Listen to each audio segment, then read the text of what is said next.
On Thanksgiving Eve, one knock on the door changed everything. What this rancher found on his porch, no one was ready for. With rich detail, simple language, and a strong suspenseful tone while keeping the story smooth and engaging. Thanksgiving Eve was usually peaceful on Cole Ramsey's ranch.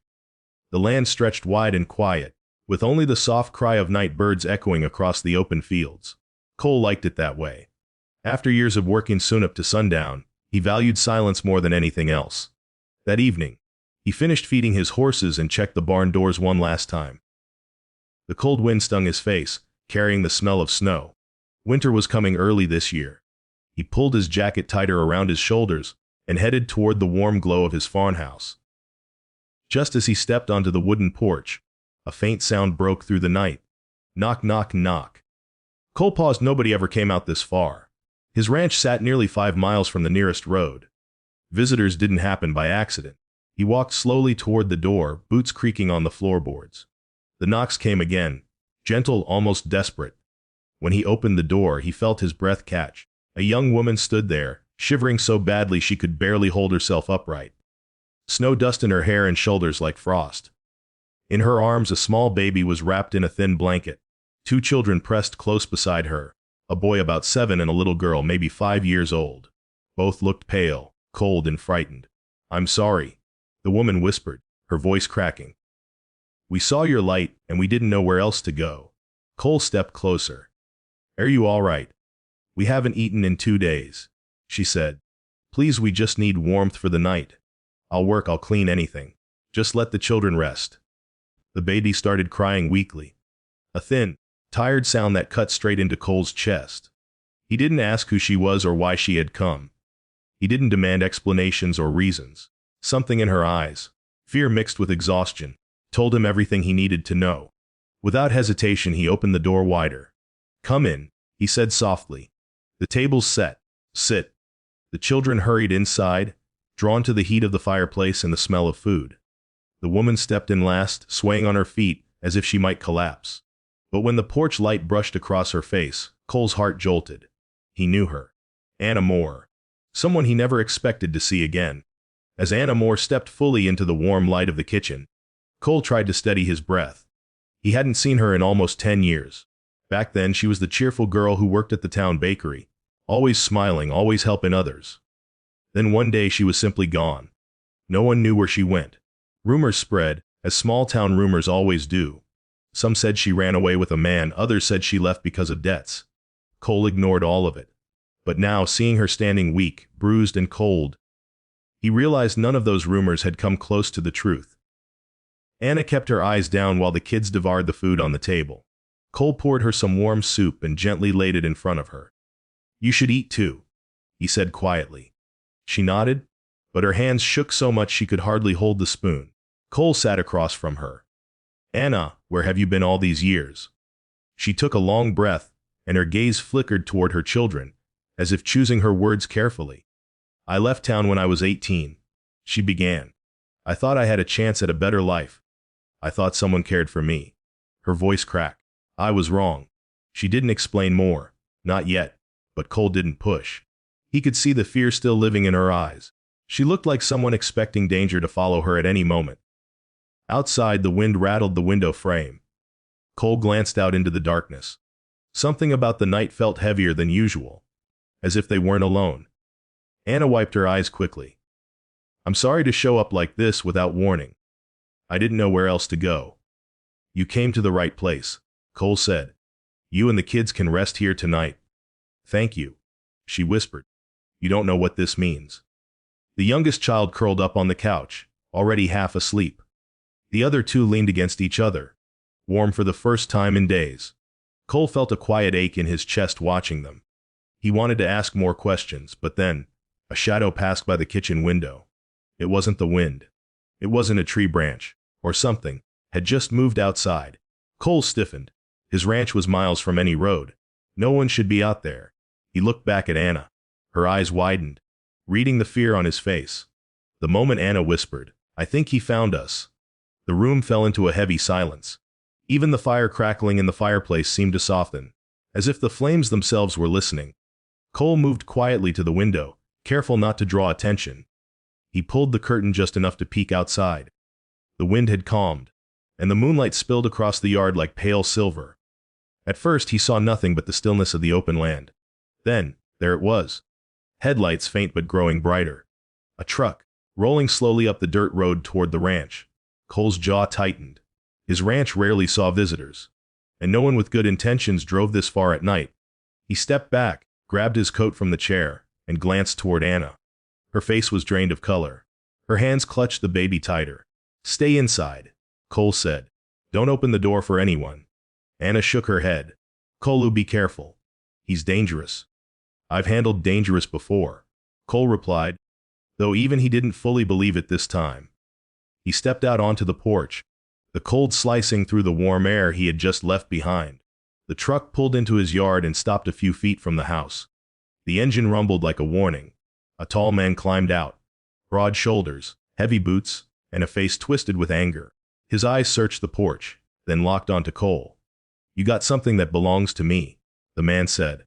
Cole didn't move. "You're on my property. State your business." "That woman," the man snapped. "And those kids, they're my family. She stole them from me." Cole heard the words, but something about the man's tone felt wrong. Too sharp, too practiced. A man searching for his family didn't carry eyes full of rage. He carried fear, worry, anything but the cold fury standing before him. "She said she needed help," Cole answered. "Said they were hungry." "That's all I know." "That's a lie," the man growled. "She lies. She always lies." The porch light glowed on the man's hands, and Cole noticed fresh scratches across his knuckles. They weren't the kind someone got from a long drive. They looked like defensive wounds from someone trying to escape. Inside the house, a small figure appeared behind the curtains, the oldest child peeking out with wide, terrified eyes. The man's gaze flicked toward the window, and in that second, Cole knew. This wasn't a husband searching for his missing family. This was a hunter looking for his prey. The air between Cole and the stranger felt sharp enough to cut. The man took one slow step forward, his boots crunching on the frosted ground. "Move," he demanded. "I'm taking my family home." Inside the house, Anna clutched her baby tighter. Cole could feel her fear from across the yard, and he knew fear didn't grow that deep without a reason. "You're not taking anyone," Cole said firmly. The man laughed, a cold, humorless sound. "You don't know a thing, rancher. She's a thief. She stole from me. She ran with my kids. She's dangerous." Cole kept his eyes locked on him. "I'll hear her side before I believe yours." A man's jaw tightened. "Her side? She's been lying since the day I met her." Before Cole could reply, the front door creaked open. Anna stepped out, her face pale, but filled with a quiet strength he hadn't seen before. "Stop lying," she said, voice trembling but steady. "They're not your kids. And I never stole from you. Everything you have came from tricking people. You tricked me too." The man turned, fury twisting his features. "Don't start with that nonsense." Anna's breathing grew heavy, but she didn't back away. "Tell him the truth, Cole. Tell him what you really do. Tell him why 2 counties have your posters up." Cole froze. "Posters? Wanted," the man snarled. "You talk too much." But Anna didn't stop. "You forged papers to claim the kids. You said they could work on your uncle's farm. I thought you meant chores or learning skills. Then I found out what you really wanted them for." Her voice cracked. "Heavy labor. Dangerous work, no school, no future." Cole felt a sick twist in his stomach. This was far worse than he expected. The man stepped toward her, but the porch light illuminated something he hadn't meant to reveal. A knife handle tucked under his jacket. "Get inside, Anna," Cole said quietly. "No," she whispered. "I'm done running." At that moment, the oldest boy stepped out behind her. His small voice cut through the night like a blade. "He's not our dad," the boy said. "He hurt Mom. He locked us in a shed. We were scared." Silence. Cold. Davy. The man lunged forward, but Cole reached behind the door, grabbed his old ranch shotgun and raised it with steady hands. "You will leave," Cole said, voice firm as iron. "Right now." For the first time that night, the man hesitated. Then, with a furious glare, he backed away, climbed into his truck, and roared into the darkness. But as the sound faded, Cole knew this wasn't over. After the truck disappeared down the long dirt road, the night slowly returned to its quiet stillness. Cole lowered the shotgun, his heartbeat finally steadying. Anna stood frozen on the porch, her baby bundled against her chest, her eyes still focused on the darkness where the truck had gone. "It's over," Cole said softly. "You're safe now." But Anna shook her head. "Not until the law knows where he is." "He doesn't stop, Cole. He never stops." Cole had no intention of letting that man come near this ranch again. "Come inside," he said gently. "Let's get the kids settled." Inside, the fire glowed bright and warm. The children curled up on the couch, exhaustion pulling them into sleep. The oldest boy held his sister's hand even in his dreams, afraid to let go. Cole picked up the phone and called Sheriff Dalton, an old friend who didn't waste time with questions. Cole's voice was calm but firm. "Got a situation on my property, possible kidnapping, forged documents, threats. You'll want to get here before sunrise." Dalton arrived at first light with 2 deputies. After hearing Anna's story, he radioed in the license plate Cole had memorized. It didn't take long. Within 2 hours the sheriff received a call back. The man was wanted in 2 counties. Kidnap and fraud. Child endangerment. Violent assault. They found him hiding at an abandoned service station 30 miles away. This time, he didn't escape. The deputies cornered him, arrested him, and took him into custody. When the sheriff returned to the ranch to give the news, Anna broke down in tears. Not of fear, but relief. For the first time in years, she felt free. Thanksgiving afternoon arrived with a sky full of soft golden light. Cole set the long wooden table with plates he hadn't used in years. Anna cooked a simple meal: mashed potatoes, roasted vegetables, warm biscuits, and chicken. They didn't have a feast, but somehow, the food felt richer than any banquet. The children laughed as they helped Cole set the silverware. The youngest reached for the biscuits before the meal even started, making the others giggle. As they sat down, Cole looked around the table.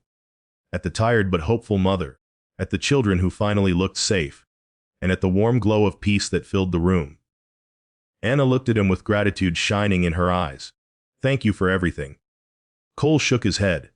"You saved yourselves. I just opened the door." A quiet smile touched her lips. "Sometimes that's all someone needs." The warmth of that moment felt like it wrapped the whole ranch in a soft blanket. And that Thanksgiving became one they would remember forever. The night a desperate knock led to safety, truth, and a second chance at life, all because a rancher opened his door and said one simple, powerful word.